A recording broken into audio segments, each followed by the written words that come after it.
그때 산에서 봤던 파란 하늘과 산 밑의 풍경이에요. 산 위가 아니라 산 아래, 저 밑에, 저기가 바로 예수님이 계셨던 곳이고 또 우리가 있어야 할 곳이다, 그런 생각을 가졌던 기억이 납니다. 하나님이, 예수님이 세상을 이처럼 사랑하셔서 우리를 살려주신 거죠. 우리가 신앙생활하면서 나는 세상 일은 관심 없다고, 신앙생활과 사회생활은 다르다고, 그런 건 맞지 않습니다. 이 세상 속에서 식사하고, 이 세상 사람들에게 감사를 느끼고, 이 세상을 위해서 희생하신 그 십자가의 예수님을 기억하고, 이 세상에 임재하시는, 이 세상에 하나님 나라가 임했다는 그 예수님의 선포를 기억하는 것, 성찬을 통해서 그런 마음을 가지면 좋겠습니다. 그러기 위해서는, 또 그럴 수 있기 위해서는 오늘 본문의 17절 말씀처럼요, 우리가 한 몸이다, 이걸 알아야 된다는 거예요. 하나가 되어야 된다는 겁니다.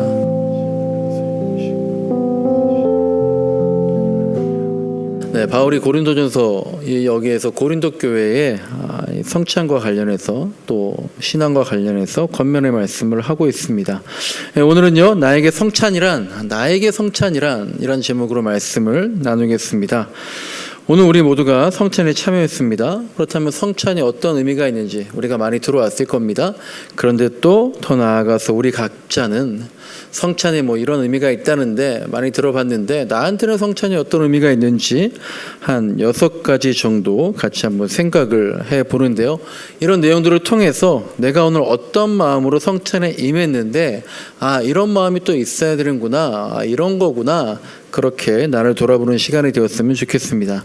첫째로, 성찬은요, 식사의 의미를 담고 있습니다. 오늘날 교회에서는 거의 그렇지 않죠. 근데 성찬하면, 성찬의 근원 하게 되면 제일 먼저 떠오르는 게 예수님과 제자들의 마지막 만찬 시간입니다. 그러니까 성찬식의 기원은요, 실제로 그 식사, 예수님과 제자들의 마지막 유월절 식사에 있습니다. 예수님께서 십자가 지시기 전날에 그렇게 함께 식사하셨던 것, 그것이 일단 먼저 이 성찬의 시작점입니다. 그래서 실제로 그렇게 했습니다. 처음 믿는 사람들은요, 서기 1세기 초대교회 사람들은 성찬과 식사의 구분이 없었습니다. 우린 지금 예배 때 약식으로 성찬에 참여하지만 1세기 때의 사람들은요, 성찬과 식사의 구분이 없이 식사하는 것, 거기에 또 성찬의 의미를 두고, 또 나중에 또 이렇게 의미를 두는 예식이 있었지만 식사하는 시간이 바로 성찬의 시간이다, 그렇게 기본적으로 생각을 했습니다. 모여서 함께 밥을 먹고요, 또 예수님과 마지막 식사를 떠올렸겠죠. 그것을 애찬, 사랑의 식사다라고 그렇게 얘기를 했습니다. 그리고 이제 그 자리는 단순히 그냥 예수님과 제자들의 마지막 식사의 시간, 그 시간을 추억하는 자리가 아니라, 부활하시고 승천하신 주님이 눈에는 지금 보이지 않지만 지금도 우리와 함께 하신다라는 현재적인 만남, 눈에 보이지 않지만 불과 작년에도, 불과 5년 전에도 나와 함께 계셨지만, 근데 지금 보이지 않지만 하지만 지금 만나고 있다, 그것을 경험하는 시간이었습니다. 첫째로 말씀드리는 건, 성찬의 기원은, 시작은 식사에 있었구나라는 거죠. 저는 그 마지막 식사 생각하면 계속 가룟 유다 항상 떠오릅니다. 예수님이요, 가룟 유다가 자신을 배신할 거 아시면서도 그와 식탁을 함께 하셨다라는 거죠. 반대로 유다도 예수님 배신할 마음 품고 있으면서도 그 식탁의 자리에 앉아 있었다라는 것. 그렇게 마지막 식사의 자리는요, 긴장감이 팽팽했던 자리였던 것 같아요. 여러분, 식구가 뭡니까? 우리 식구라는 말, 그런 말 하잖아요. 함께 밥을 먹는 사람, 식구, 가족이라 그러잖아요. 우리도 매주 함께 예배하고요, 함께 밥 먹는 신앙의 가족입니다. 예수님과 제자들은요, 우리처럼 일주일에 만나서 점심 식사 한 번 하는 게 아니라 아예 매일 만나서 식사하는, 정말 그야말로 가족 같은 사이였습니다. 그런데 마지막 식사는, 마지막 만찬은 그 가족의 자리에서, 식구의 자리에서 서로 생각이 달랐던 겁니다. 유다는 배신을 생각했죠. 제자들은 무엇을 생각했습니까?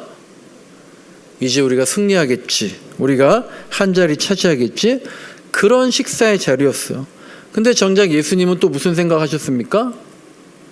마지막이다, 죽음이다, 구원이다, 그리고 용서, 이런 것들을 생각하셨을 것 같습니다. 그리고 예수님께서 유다에게 그런 말씀하셨잖아요. 가서 네가 할 일을 속히 해라, 그렇게 말씀하셨죠. 그 식사의 자리가 참 그때는 몰랐지만 나중에 돌아보면 정말 애매한 자리였던 것 같아요. 죽이고 싶은 마음, 그리고 내 목숨을 바쳐서라도 정말 살리고 사랑하는 그런 마음, 그게 한자리에 공존했던, 그게 바로 성찬의 근원이다, 기원이다라고 하는 마지막 식사 때의 모습이었던 겁니다. 근데 그러고 보니까요, 밥 먹는 자리가 때로는 그런 것 같습니다. 우리도 그럴 때가 있습니다. 밥 한번 먹자고, 식사 한번 같이 합시다. 근데 뭐 그 자리에서 딱히 어떤 목적이 없더라도, 무엇을 말하지 않더라도, 그냥 밥 한 끼 먹으면서 뭐 굳이 이런저런 얘기하지 않더라도 혹시나 엉켜있던 것이 있더라면 그냥 식사하면서 마음을 푸는 그런 경우도 있습니다. 그렇게 식사의 자리는 용서의 마음, 화해의 자리, 그런 것들이 싹 트는 자리이기도 한 것 같습니다. 하지만 반대로 어떤 사람하고는요, 밥 한 끼 먹기조차도 진짜 하기 싫은 사람이 또 있죠.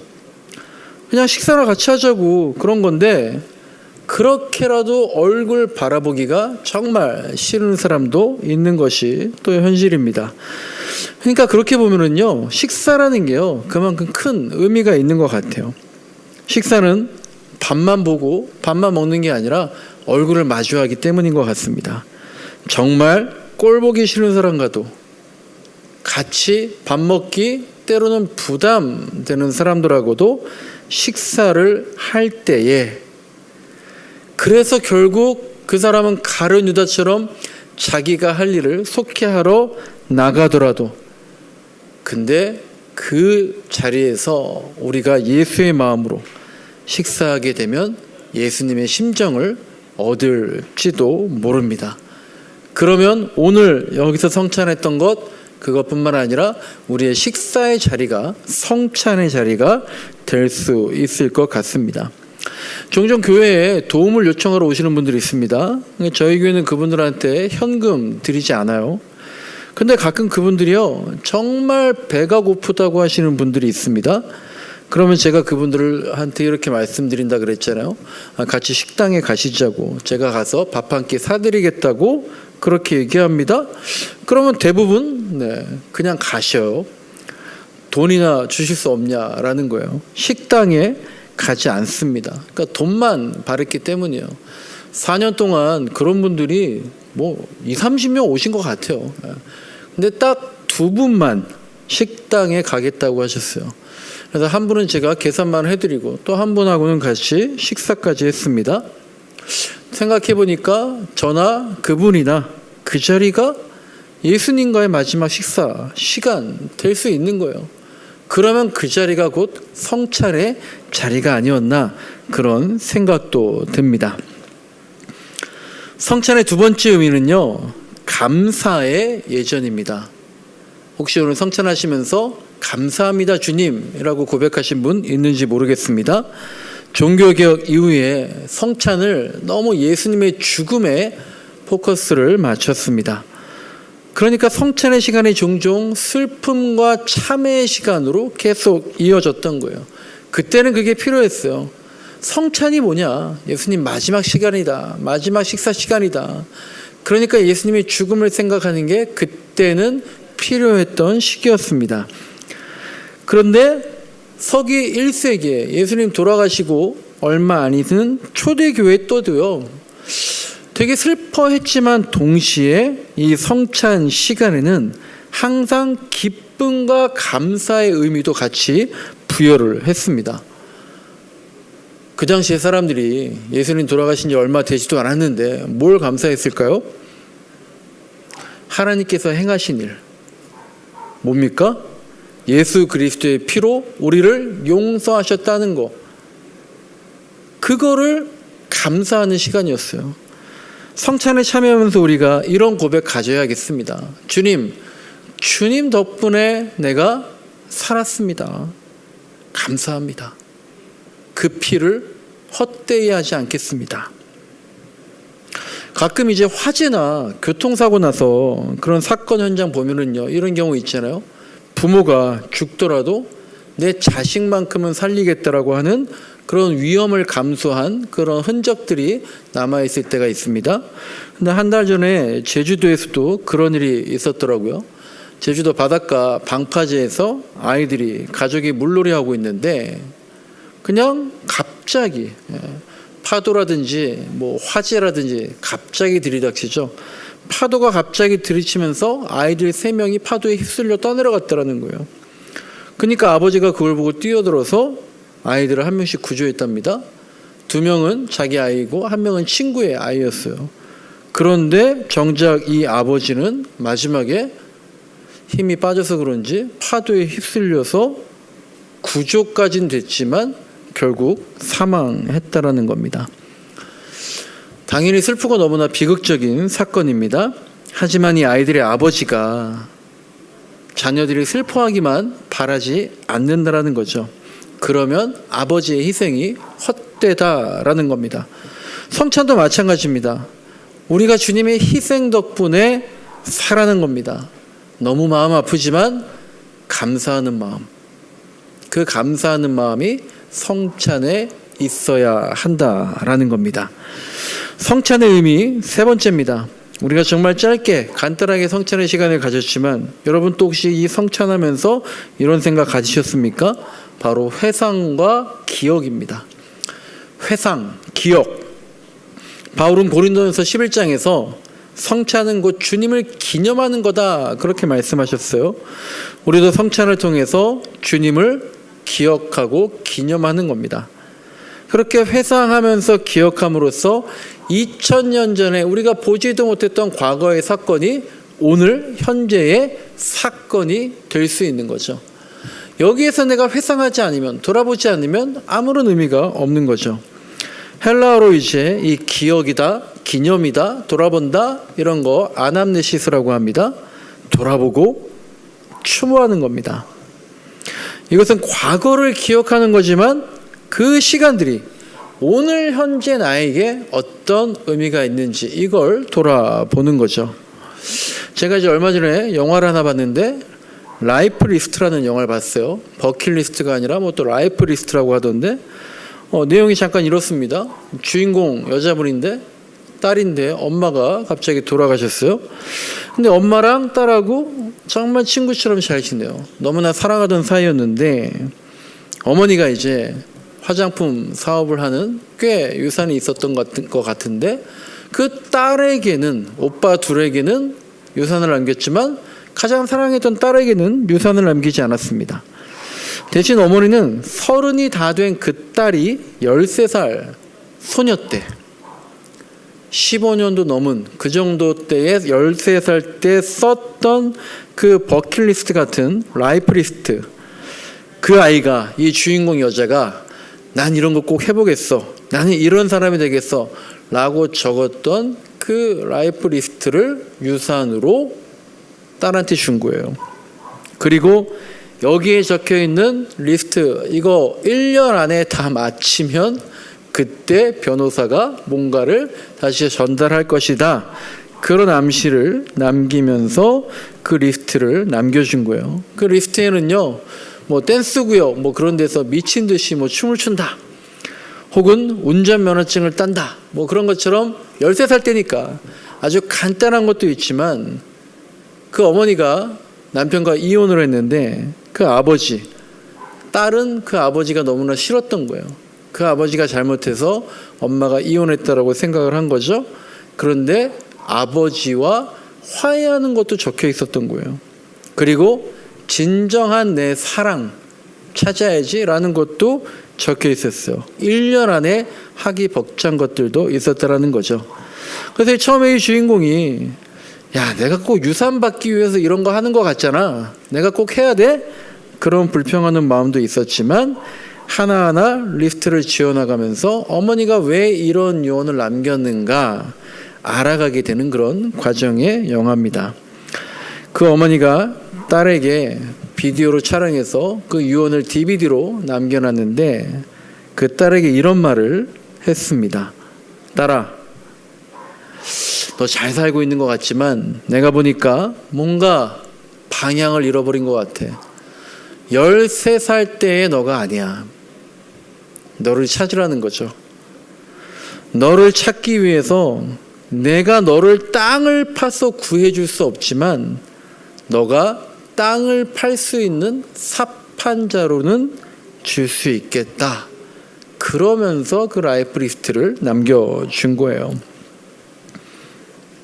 예수님도 우리에게 너희가 이렇게 살 수 있는 삽판자로 남겨주고 가셨어요. 그게 바로 성경이라는 삽판자로입니다. 그리고 보혜사 성령이라는 삽판자로 남겨주셨어요. 우리가 말씀 보고 성령을 체험하면서 그렇게 예수님을 회상하고 기억하면서 예수님을 기념하며 살아가야지 그 시간들이 바로 이 성찬의 자리, 성찬의 시간이 될 수 있을 거다라는 겁니다. 성찬에는 예수님을 기억하고 회상하면서 다시 예수님의 모습으로, 나의 모습으로 돌아가는 거구나 라는 그런 의미가 있다라는 겁니다. 네 번째로 성찬엔 당연히 희생의 의미가 있습니다. 마지막 만찬에서 예수님이 이렇게 말씀하셨죠. 이것은 죄사함을 얻게 하기 위해서 많은 사람을 위하여 흘리는 내 피, 곧 언약의 피다라고 말씀하셨습니다. 우리가 성만찬하면 당연히 주님의 희생 생각해야 됩니다. 그래서 아까 말씀드렸듯이 그 주님의 희생이 헛되이 되지 않도록 그 주님의 사랑에 응답하는 삶을 살겠노라고 다짐을 해야겠죠. 우리들이 서로요, 다 생각들이 다릅니다. 삶의 목적도 달라요. 삶의 방식도 달라요. 더군다나 신앙의 모습과 행태도 다 다릅니다. 그런데 분명한 같은 것 하나가 있습니다. 그것은 뭐냐 하면 예수님이 우리를 위해서 피 흘려 돌아가셨다. 우리를 위해서 희생하셨고 그래서 우리가 구원받았다. 내가 그것을 믿습니다. 그거 하나 같다라는 거예요. 예수님이 그렇게 희생하셨으니 나 또한 희생하는 삶을 살겠습니다. 그런 의미를 부여하는 것이 바로 성찬의 자리다라는 겁니다. 다섯 번째로 성만찬은요, 그리스도 예수의 임재의 시간입니다. 임재의 시간. 임재라는 게 뭐죠? 예수님께서 여기에 지금 계시다라는 겁니다.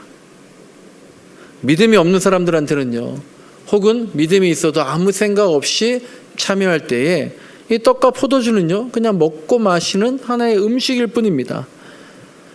믿지 않는 사람들은요, 여기에 참여해서 같이 한다고 해도 예수님의 임재 말할 수 없을 거예요. 하지만 믿음 안에서는 떡과 포도주가 거룩한 선물이 된다는 거예요. 그리고 예수님이 임재하신다, 이것은요, 의미를 변화시킨다라는 의미가 있습니다. 똑같은 사물일지라도요, 똑같은 떡과 포도주일지라도요, 각 사람들에게 다른 의미가 변화된다는 거예요. 또 반복되는 성찬의 시간일지라도 시간이 쌓이면 다른 의미를 갖게 된다는 겁니다. 제가 만약에 딸에게요, 지금 고등학생 1학년인데 10만 원 준다고 하면은요, 지금 고등학교 1학년 때 제가 10만 원 주고 그래서 우리 딸아이가 10만 원 받는 것과 나중에 직장에 취업해서 10만 원 받는 것, 그 의미가, 그 크기가 다 다르게 느껴질 거라는 거죠. 성찬은 예수님의 임재다. 굉장히 중요한 얘기이지만 그 예수님의 임재라는 게 그렇게 사람마다 다르게 느껴지고 시간마다 다르게 느껴진다라는 거예요. 근데 의미가 바뀌는 그 임재의 의미가 내가 성찬할 때 느끼고 있는가 한번 돌아봤으면 좋겠습니다. 어제 제 딸이 극장에서 영화를 봤어요. 귀멸의 칼날이라는 영화를 보고 왔습니다. 애니메이션 영화인데요.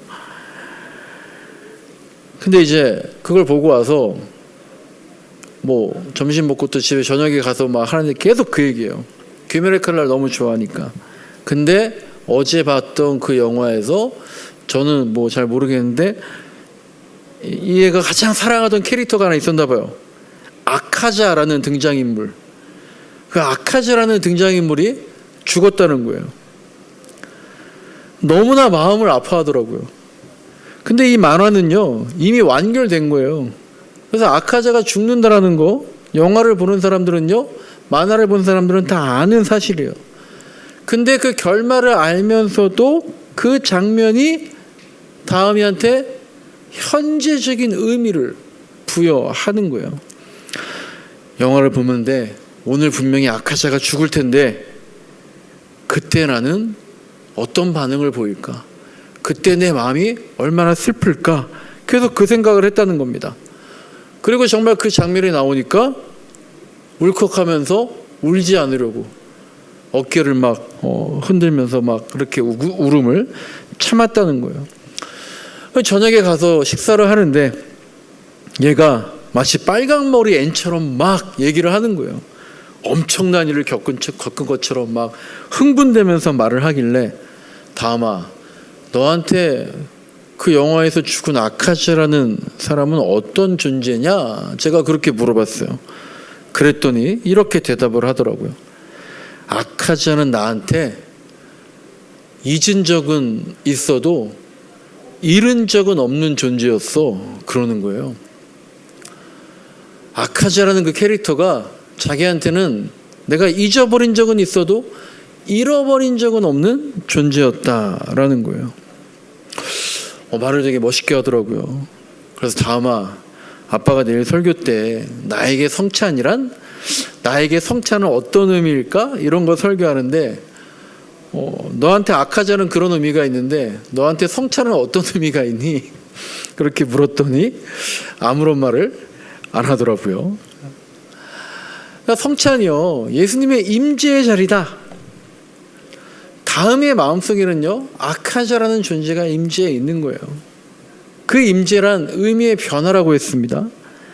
아카자가 다음이한테 평생 살아있는 겁니다. 우리가 성찬에서 예수님의 임재를 느낀다라고 할 때 우리 마음속에 예수님의 존재가, 성찬의 자리가 잠시 잠깐 잊을 수는 있지만 잃어버릴 수는 없는, 그게 바로 나에게 주님의 임재의 시간이다라는 것, 그런 것들을 경험하는 성찬의 자리가 되었으면 좋겠습니다. 마지막으로 성만찬은요 굉장히 어려운 개념이지만 최종적인 완성을 미리 보여준다라는 겁니다. 예수님이 십자가에서 돌아가셨어요. 그래서 제자들이 다 끝났다고 뿔뿔이 흩어졌습니다. 하지만 이후에 성령이 임하시고 모든 것이 끝난 게 아니라 새롭게 시작한다, 그런 역사가 일어났어요. 성찬의 시간은요 그렇게 새로운 시작을 다짐하는, 새로운 완성을 미리 체험하는 그런 자리다라는 거예요. 그때는 모를 수 있습니다. 그때는 다 끝났다라고 생각할 수 있습니다.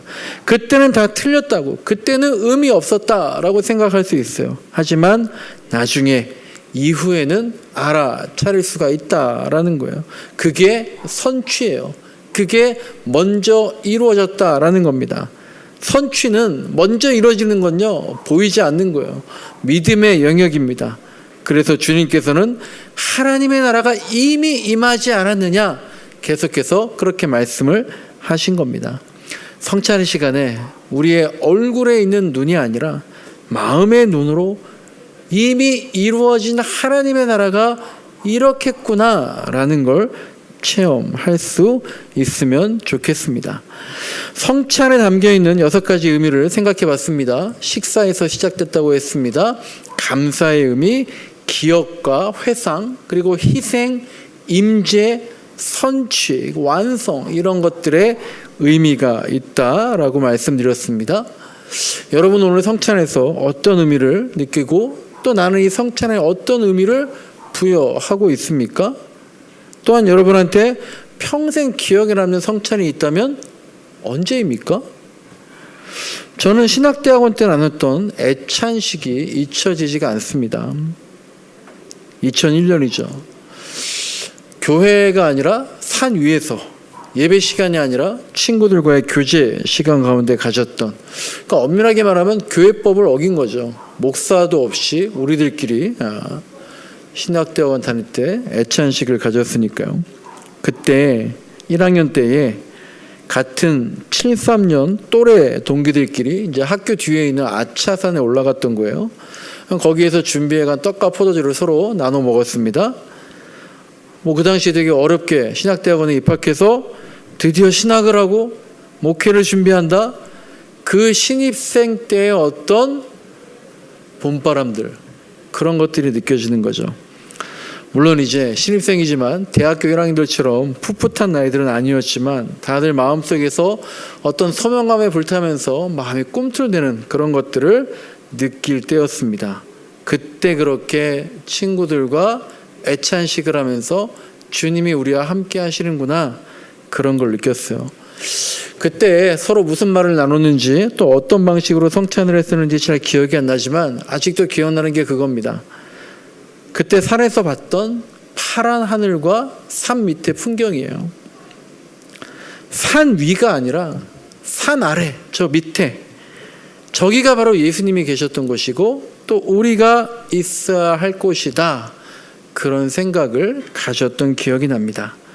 하나님이, 예수님이 세상을 이처럼 사랑하셔서 우리를 살려주신 거죠. 우리가 신앙생활하면서 나는 세상 일은 관심이 없다고, 신앙생활과 사회생활은 다르다고, 그런 건 맞지 않습니다. 이 세상 속에서 식사하고, 이 세상 사람들에게 감사를 느끼고, 이 세상을 위해서 희생하신 그 십자가의 예수님을 기억하고, 이 세상에 임재하시는, 이 세상에 하나님 나라가 임했다는 그 예수님의 선포를 기억하는 것, 성찬을 통해서 그런 마음을 가지면 좋겠습니다. 그러기 위해서는, 또 그럴 수 있기 위해서는 오늘 본문의 17절 말씀처럼요, 우리가 한 몸이다, 이걸 알아야 된다는 거예요. 하나가 되어야 된다는 겁니다.